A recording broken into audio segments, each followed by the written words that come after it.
നമസ്കാരം. നടി ആക്രമിച്ച കേസുമായി ബന്ധപ്പെട്ട് ഇപ്പോഴും ചർച്ചകൾ നടക്കുന്നുണ്ട്.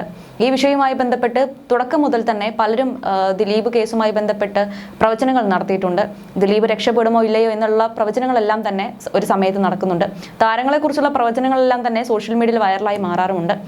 എന്തായാലും നടി ആക്രമിച്ച കേസിൽ ദിലീപിനെ വെറുതെ വിട്ടതിന് പിന്നാലെ സർക്കാരും പ്രോസിക്യൂഷനും അപ്പീലുമായി മുന്നോട്ട് പോകാൻ ഒരുങ്ങുന്ന ഒരു സമയമാണിത്. കേസിലെ ഗൂഢാലോചനയിൽ ദിലീപിന് പങ്കുണ്ടെന്നാണ് പ്രോസിക്യൂഷൻ ആവർത്തിച്ച് വ്യക്തമാക്കുന്നത്. നടി ആക്രമിക്കപ്പെട്ട കേസിൽ ദിലീപിനെ വെറുതെ വിട്ടുകൊണ്ടാണ് പ്രിൻസിപ്പൽ സെഷൻസ് കോടതി ഉത്തരവ് പുറപ്പെടുവിച്ചത്. ദിലീപിനെതിരായ ഗൂഢാലോചന കുറ്റം തെളിയിക്കാൻ പ്രോസിക്യൂഷൻ പരാജയപ്പെട്ടെന്നാണ് കോടതി ചൂണ്ടിക്കാട്ടിയത്. നടി ആക്രമിച്ച കേസിൽ ഒന്നാം പ്രതിയായ പൾസസുനി അടക്കം 6 പേരെയാണ് വിചാരണ കോടതി കുറ്റക്കാരെന്ന് കണ്ടെത്തി ശിക്ഷിച്ചത്. വിചാരണ നേരിട്ട 10 പ്രതികളിൽ 8ാം പ്രതിയായ നടൻ ദിലീപ് അടക്കമുള്ളവരെ കോടതി വെറുതെ വിട്ടു. ഇപ്പോഴിതാ മറ്റൊരു പ്രവചനമാണ് ചർച്ചയായി മാറിക്കൊണ്ടിരിക്കുന്നത്. അത് മറ്റാരുമല്ല, ബാധ ഒഴിപ്പിക്കൽ പേരിൽ 16-കാരിയെ പീഡിപ്പിക്കാൻ ശ്രമിച്ച കേസിൽ അറസ്റ്റിലായ രാജൻ ബാബു എന്ന മുരാരി തന്ത്രി സോഷ്യൽ മീഡിയയിൽ പലതവണ വൈറലായ ഒരാളാണ്. ദിലീപ് കേസ് അടക്കമുള്ള വിഷയങ്ങളിൽ പ്രവചനം നടത്തിയെന്ന് അവകാശപ്പെട്ട് ഇയാൾ രംഗത്ത് വന്നിരുന്നു. ഇൻസ്റ്റാഗ്രാമിലെ റീലുകൾ കൂടാതെ സ്വന്തമായി യൂട്യൂബ് ചാനലും ഇയാൾക്കുണ്ട്. മുരാരി ജ്യോതിഷാലയം എന്ന പേരിലാണ് ഇയാളുടെ യൂട്യൂബ് ചാനൽ. ഈ ചാനൽ വഴിയാണ് ഇയാൾ പല പ്രവചന വീഡിയോകളും ആളുകൾക്കിടയിൽ പ്രചരിപ്പിച്ചിരുന്നത്. ജ്യോതിഷ സംബന്ധമായ വീഡിയോകളും ശബരിമല സ്വർണ്ണക്കടത്ത് അടക്കമുള്ള വിഷയങ്ങളിലെ വീഡിയോകളും ഇയാളുടെ ചാനലിൽ കാണാം. നടിയെ കൊട്ടേഷൻ കൊടുത്ത് ആക്രമിച്ച കേസിൽ 8ാം പ്രതിയായിരുന്ന ദിലീപിനെ അടുത്തിടെയാണ് വിചാരണ കോടതി വെറുതെ വിട്ടത്.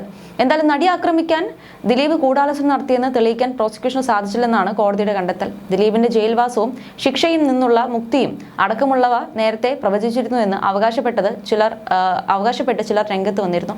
ദിലീപിനെ കേസിൽ നിന്നും കോടതി വെറുതെ വിട്ടത് താൻ കാരണമാണെന്നാണ് ഇപ്പോൾ മുരാരി തന്ത്രിയും അവകാശപ്പെട്ട് രംഗത്ത് വന്നത്. തന്റെ പൂജയുടെ ഫലമായാണ് ദിലീപ് ശിക്ഷയൊന്നും കിട്ടാതെ കേസിൽ നിന്ന് രക്ഷപ്പെട്ടതെന്നാണ് ഇയാൾ അവകാശപ്പെട്ടത്.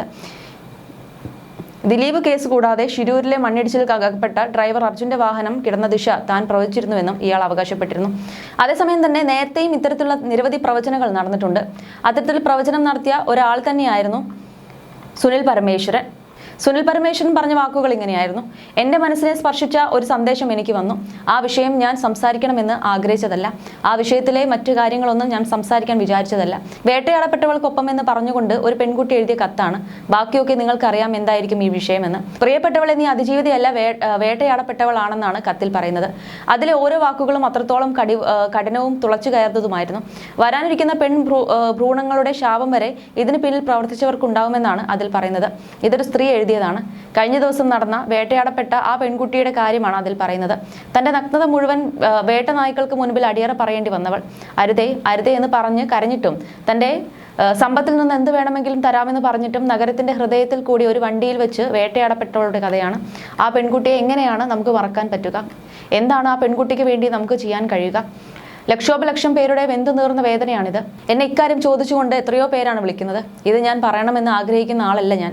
ഒരു പെൺകുട്ടി വേട്ടയാടപ്പെട്ടു അതിക്രൂരമായി. അതിൽ ആരൊക്കെയാണോ മുന്നിലും പിന്നിലും നിന്നത്, ആരൊക്കെയാണ് അതിന് കൂട്ടുന്നത്, അവരെല്ലാം തന്നെ തലമുറകൾ അതിഭീകരമായ ശാപത്തിന് ഉടമകളാവുമെന്നാണ് ഞാൻ പറയുന്നത്. ഞാൻ ഇന്ന ആളെന്ന് പേരെടുത്ത് പറയുന്നില്ല. ആരൊക്കെയാണോ അത് ചെയ്തു കൂട്ടിയത് അവരൊക്കെ അനുഭവിക്കേണ്ടി വരും. ജുഡീഷ്യറിയിൽ വിശ്വാസം നഷ്ടമായില്ല എന്ന് പറയുമ്പോഴും PR വർക്ക് പണക്കൊഴുപ്പും കൊണ്ട് ആർത്തി പൂണ്ട് ആരൊക്കെയോ, ആ പേര് ഞാൻ ഇവിടെ പറയുന്നില്ല. ആർക്കൊക്കെയാണോ ഈ ശാപം ചെന്നെത്തുന്നത് അവർക്ക് പിടിച്ചു നിൽക്കാൻ ദൈവത്തിന്റെ കാൽപാദങ്ങൾ ഉണ്ടാവട്ടെ എന്നാണ് കുറിപ്പിൽ പറയുന്നത്. ആര് ജയിലിൽ കിടക്കുന്നു എന്നല്ല, ആരൊക്കെയാണ് അതിന് പിന്നിൽ അവർ അനുഭവിക്കുന്ന മഹാവിപത്ത് വലുതായിരിക്കും. തലമുറകൾ അവർ അനുഭവിക്കേണ്ടി വരും. ഈ കേസിൽ വിധി വന്ന ദിവസം എൻ്റെ ഭാര്യ കല ടീച്ചർ വാതിൽ അടച്ചുകൊണ്ട് പൊട്ടി കരയുകയായിരുന്നു. അങ്ങനെ എത്രയോ വീടുകളിൽ ആളുകൾ കരയുന്നുണ്ടാവും. ആരാണോ അതിൻ്റെ പിന്നിൽ നിൽക്കുന്നത്, അതുമായി ബന്ധമുള്ളത്, അവർക്ക് ഉന്മൂലനാശം വരട്ടെ എന്നാണ് കുറിപ്പിൽ പറയുന്നത്. മറ്റാരുമല്ല, എൻ്റെ ഭാര്യ തന്നെയാണ് വാട്സപ്പിൽ അയച്ചു തന്നത്. ഈ വേദനയുടെ ശാപം വളരെ വലുതായിരിക്കും. ഇതൊരു സ്ത്രീയുടെ വേദനയാണ്. നിങ്ങളൊന്ന് ആലോചിച്ച് നോക്കും, ഇവരൊക്കെ മനുഷ്യരാണ്. അവൻ 30,000 രൂപയുടെ ഷൂ ധരിച്ചിട്ടും 1 ലക്ഷത്തിൻ്റെ കൂളിംഗ് ഗ്ലാസ് വെച്ചിട്ടും എന്ത് കാര്യം? എടോ, എനിക്ക് അമ്മ പെങ്ങന്മാരില്ലേ, സഹോദരിയില്ലേ? നിന്റെ സർവനാശം പ്രവചിക്കാൻ എനിക്കൊരു മടിയുമില്ല. കാരണം നിങ്ങൾ ചെയ്ത തെറ്റ്, ആ തെറ്റ് നിങ്ങൾക്ക് അറിയാൻ പറ്റാതെ പോയത് കൊണ്ടാണ്. എനിക്ക് ഇതിൽ ഒന്നും സംസാരിക്കാനില്ല. ഒരുപാട് ദുഃഖദുരിതങ്ങൾ കേൾക്കുന്ന ഒരാളാണ് ഞാൻ. സ്ത്രീയെ നശിപ്പിക്കാൻ ഇറങ്ങിയ ഒരുപാട് പേരുണ്ട്. ഇവരെ കൊണ്ട് ഇതൊക്കെ ചെയ്യിച്ച ആരും ഉണ്ടാവാതിരിക്കട്ടെ.